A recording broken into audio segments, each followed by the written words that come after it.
Welcome back to The Fives. We're kicking off the Halloween month of October with some dark and creepy stories that we found. What do we have on today, John? Yeah, this week we have 5 new films from TJ Kalunga Jones, Topher Rhys-Lawrence, Jakob Söe-Pedersen, Henry Daubrez, and Javier Mejias Garcia. I'm Kai Turner. And I'm John Rogers.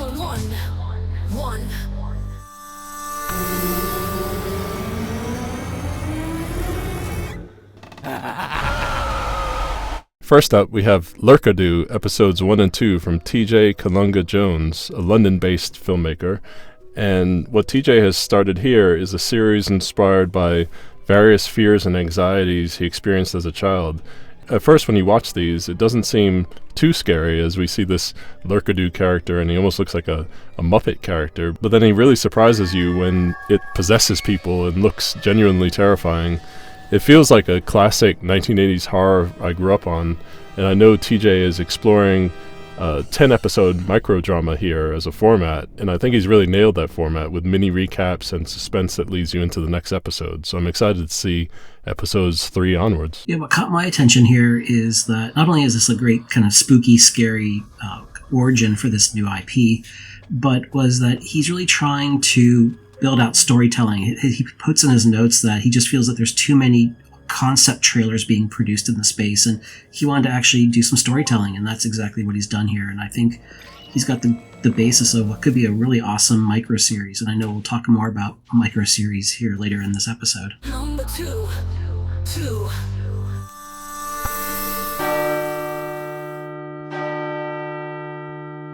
Our second film this week comes from LA-based filmmaker Topher Rhys-Lawrence.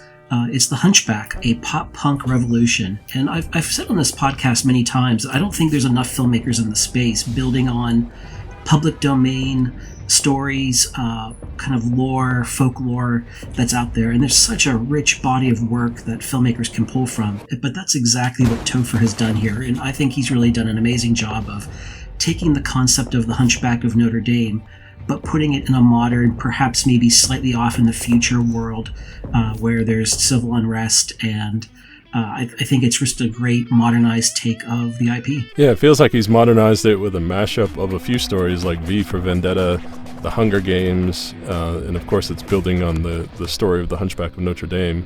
And I think maybe he takes it a little bit for granted that we're really familiar with that story already, because there are a couple of times where it jumps ahead in the narrative, and I'm not super familiar with the story, so I didn't follow those jumps.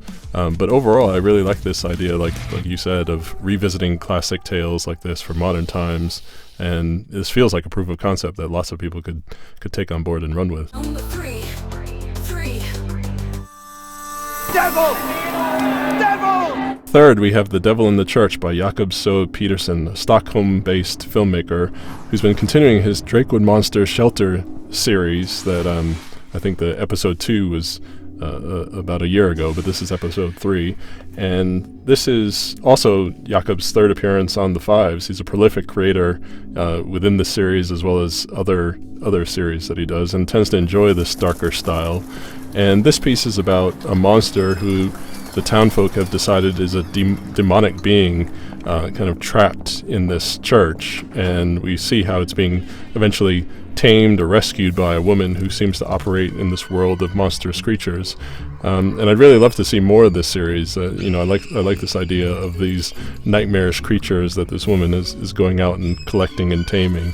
So I think, this continue to make a great series. I wasn't familiar with the Drakewood Monster Shelter series before this episode, so I need to catch up from episodes 1 and 2. But what I like here, he's got some great characters. He's got this woman who has an ability to work with and engage with different fantastical creatures like dragons we see in part of the episode. There's also a great character in a London Bobby, who perhaps might be an ally of hers of some kind and trying to help her. So I think there's a great thing to build here with these characters and this world, and I want to see more. Number four.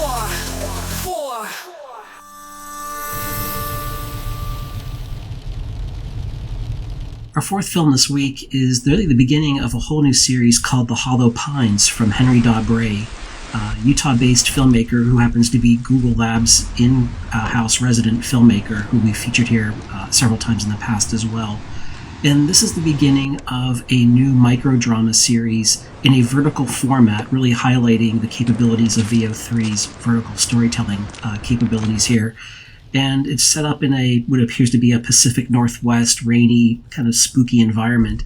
And it's sort of set up as a microdrama, but it's also a video blog series that we're going to see from the perspective of multiple characters as it evolves over the coming weeks. So each week there'll be a new episode.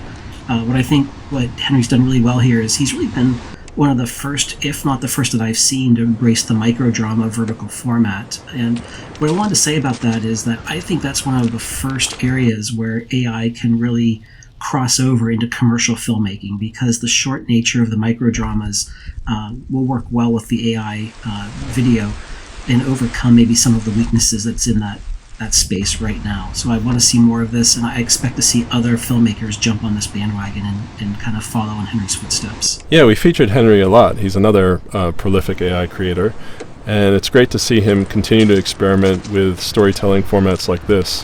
And we're starting to see how he's unfolding this story across the different clips and images, and it reminds me of the various film experiments people attempted at the start of social media with series like Lonely Girl 15, and of course with AI he can make it so much more immersive. Number 5.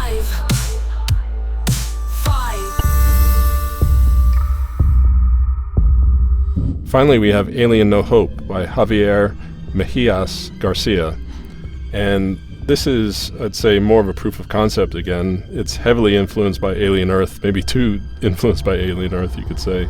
But it speaks to the possibility, I think, of fan-created content, something which is really current given the launch of Sora 2, which is, as of this recording, allowing lots of people to use all sorts of derivative work from existing television and film stories.